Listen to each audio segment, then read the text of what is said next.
Let's learn evaporation and boiling. Okay, let's take some water in this tub. So this blue line represents the water and this red dots represents the particle dissolved in water. In this case, it's salt. Okay, now evaporation happens to the surface of the water only, which is in contact of air and heat. So the surface air will get evaporated, but the dissolved particle, which is salt, a solid, won't get evaporated because solids can't evaporate.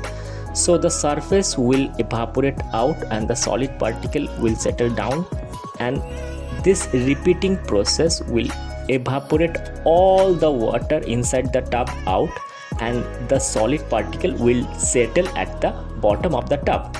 Now this evaporation process is helpful for making the salt from seawater. Okay, so this is the process of making salt from seawater.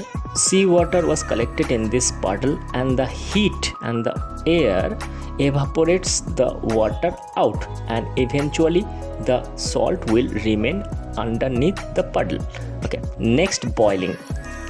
Boiling is a fast process. So when you heat the water,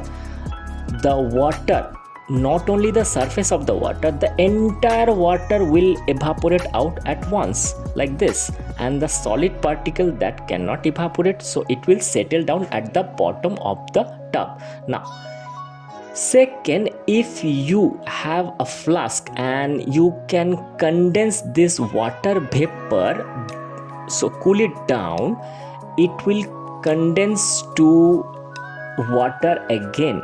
This is called distillation. So this is a distillation process where this water is heated and you get the water vapor. So from this pipe, water vapor is coming through, but the pipe is surrounded by another pipe with cold water flow. So this cold water flow cools this water vapor down and condense it and turns it into water again.